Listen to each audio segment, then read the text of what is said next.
আসসালামু আলাইকুম। এই যে ধানমন্ডি ৩২ নম্বরে হচ্ছে আপনার তো এখন হচ্ছে আপনার এই যে দেখেন এই যে সেনাবাহিনী প্লাস পুলিশ সব কিন্তু এখানে আসতেছে আপনার ওই ৩২ নম্বরে হচ্ছে আপনার মেবি একটা বাসে আগুন দিছে। তো আমি সেইখান থেকে আসলে ভিডিওটা করতেছি। তো দেখেন এখানে অনেক মানুষের ভিড়, কিন্তু এখানে কিন্তু অনেক মানুষের ভিড়। আমি আপনাদেরকে একটু যদি দেখাই তাহলে একটু লক্ষ্য করে দেখেন, এখানে রাস্তা কিন্তু শত শত মানুষ, হাজার হাজার মানুষ কিন্তু রাস্তা দিয়ে এখন রাস্তার পাশে দুধার দিয়ে আপনার দেখতেছে। তো দেখেন আমি আপনাদেরকে একটু দেখাই, রাস্তায় কিন্তু শত শত মানুষই দেখেন, শত শত মানুষ, রাস্তা কিন্তু পুরোটা ব্লক হয়ে গেছে।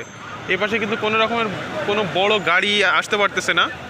মেবি আপনার শুধুমাত্র যাদের পার্সোনাল গাড়ি আছে তারাই চলাচল করতেছে, বাকি সব কিন্তু আপনার সবাই যার যার মতো মানে যে পর্যন্ত আসতে পারতেছে সে পর্যন্ত আসতেছে, বাকি আর রাস্তা পুরো রাস্তা কিন্তু ব্লক। তো এই হচ্ছে আমি আপনাদেরকে ফুটেজটা দেখাই। তো টোটাল ভিডিওটা এই হচ্ছে আপনার এখানকার এখন বর্তমান পরিস্থিতি।